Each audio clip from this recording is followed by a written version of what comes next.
Salut, moi c'est Virginie, je suis coach intuitive et tarologue. Donc si vous me suivez un petit peu sur les réseaux sociaux, vous savez que ma passion c'est le tarot et je l'utilise aussi bien dans ma vie personnelle que dans ma vie professionnelle. Pourquoi? Eh bien pour mieux comprendre notre expérience de vie, tout simplement. Euh, Vous savez peut-être que le travail de l'ombre et de lumière est une pratique essentielle dans ma vie. Et eh bien, tout naturellement, c'est ce que j'ai envie de partager avec vous. Ouais, j'ai envie de partager mon cheminement. Et notamment, aujourd'hui, j'avais envie de partager avec vous un tirage sur le triangle de Karpman. Donc, je ne sais pas si vous connaissez, en tout cas, moi, je ne vais pas non plus vous faire de cours là-dessus. Hein. Je vais juste vous présenter une lecture de tarot.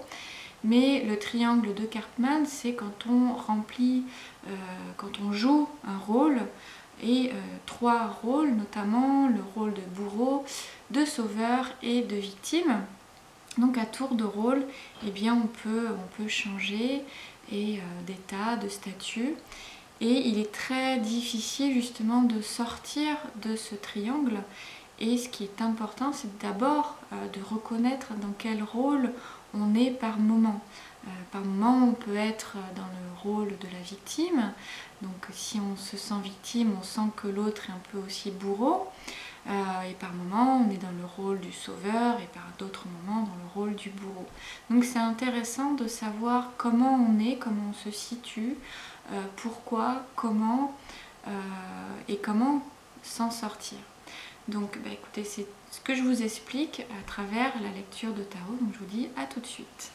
Alors pour cette lecture de tarot, enfin ces lectures de tarot, puisqu'il y en aura 3 pour chacun des rôles, et une autre lecture, une lecture différente également pour les 3 rôles dans le triangle de Karpman. Donc j'ai utilisé le Helgoliath Tarot parce que cette carte du 3 de coupe, voilà, me fait vraiment penser au triangle de Karpman. Voilà, en plus il y a écrit le triangle de la Trinité. Voilà, donc pour moi cette carte, bon, en général, voilà, elle représente l'amitié, le soutien, les relations amicales, etc. Bon, et comme dans toute l'âme, on sait qu'il y a toujours un aspect positif et négatif. Et en général, le 3 de coupe, voilà, on voit plus l'aspect, en premier lieu, l'aspect positif. Mais ici, moi, dans cette carte, c'est plutôt l'aspect négatif qui en ressort, qui résonne plus pour moi. Et d'où cet aspect, d'où ce triangle de Karpman pour moi, qui est évoqué dans cette carte. Alors, d'abord, avant de commencer, voir un petit peu comment vous pouvez vous situer dans chacun des rôles, ce qui est important, c'est de voir un petit peu les aspects de la personnalité du persécuteur ou bourreau, du sauveur et de la victime. Donc, par exemple, le persécuteur, il libère ses pulsions agressives, il a tendance à dominer, à critiquer, à harceler, à dévaloriser sa victime, hein, puisque le persécuteur a besoin d'une victime. Donc il persécute ou justifie ses violences par un ancien vécu de victime. Le sauveur, lui, il joue un rôle narcissiquement gratifiant. Il intervient même si rien ne lui est demandé. Il infantilise et place la victime en incapacité. Il peut devenir persécuteur ou victime s'il est déçu par une absence de reconnaissance. La victime, elle, attire le sauveur qui veut la sauver, attire le persécuteur censé la persécuter, attire l'attention sur soi si le rôle est bien joué. Donc évidemment, là vous voyez, c'est vraiment l'aspect négatif. Hein.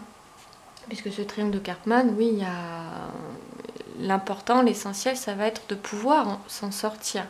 Parce que c'est un triangle qui n'est pas bienfaisant pour soi, pour les autres. Donc voilà, c'est important hein, d'en sortir comme un cercle vicieux. Voilà, donc on va commencer. Donc pour chacun des rôles, ça va être les mêmes questions, donc la même lecture.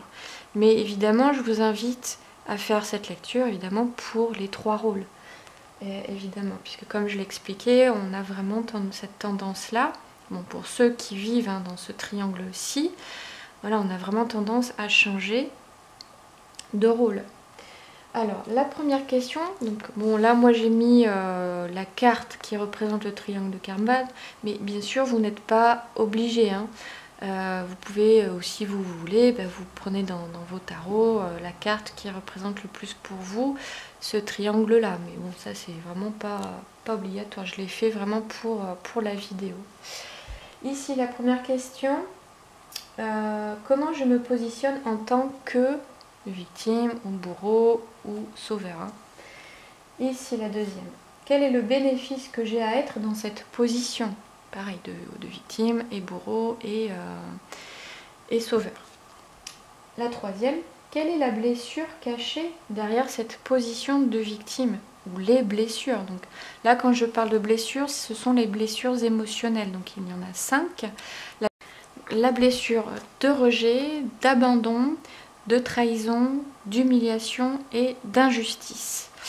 Donc, par rapport, voilà, cette carte ici, ça va être quels apprentissages en ai-je retiré de cette blessure, de ces blessures-ci. Donc, cette carte va être en lien avec cette réponse-ci. Voilà. J'espère que c'est assez clair, hein. N'hésitez pas non plus à écrire des commentaires sous la vidéo. Donc une fois que vous avez fait ces 3 lectures, donc pour chacune des 3 rôles, vous allez faire une autre... Alors je reprends mes notes.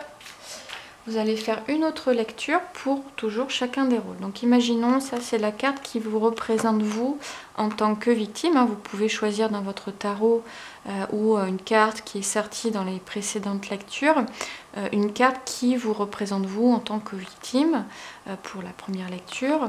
Et la deuxième, c'est une carte qui vous représente en tant que persécuteur et une carte qui vous représente en tant que sauveur, par exemple. Donc là, imaginons, voilà, c'est une lecture représentant mon rôle de victime.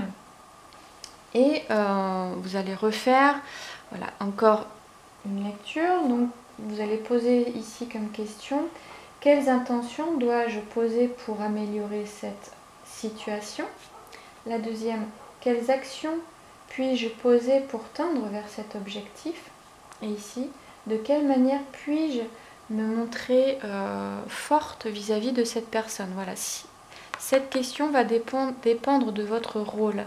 Si c'est vous en tant que victime, la question va être, voilà, comment puis-je me montrer plus forte vis-à-vis de mon persécuteur, hein, puisqu'en quand on est victime, voilà, on se sent persécuté par quelqu'un.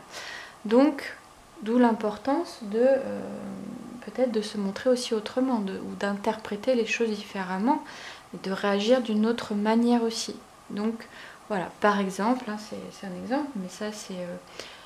voilà, vous adaptez la question, voilà, par exemple, de quelle manière puis-je me montrer plus forte vis-à-vis de cette personne-ci, ou voilà, qu'est-ce que je peux montrer de ma personnalité pour me sentir plus forte, voilà. Et si ici vous faites la lecture pour votre rôle de sauveur, ici la question va être de quelle manière puis-je me déresponsabiliser, par exemple. Si vous faites la lecture du persécuteur, ici, de quelle manière puis-je me montrer plus douce, plus doux, ou enfin voilà, vous adaptez encore une fois la question. Voilà, donc une fois que vous avez fait toutes ces lectures, c'est intéressant de faire un résumé de chacune des lectures, de toutes les lectures, vraiment de faire une conclusion, d'en retirer que l'essentiel. Voilà, vous pouvez retirer les mots-clés par exemple, et à partir de tous ces mots-clés, faire une vraie conclusion, voir aussi s'il y a eu des cartes récurrentes, voir aussi quelles sont les lames majeures, et de faire les liens entre chacune des cartes. Voilà, c'est tout pour moi. Dites-moi ce que vous pensez de ces lectures. Voilà, si vous allez les faire, dites-le moi. Si vous les avez faites, voilà, n'hésitez pas à me laisser un commentaire et à vous abonner à ma chaîne. Et puis on se retrouve pour une prochaine vidéo. À bientôt.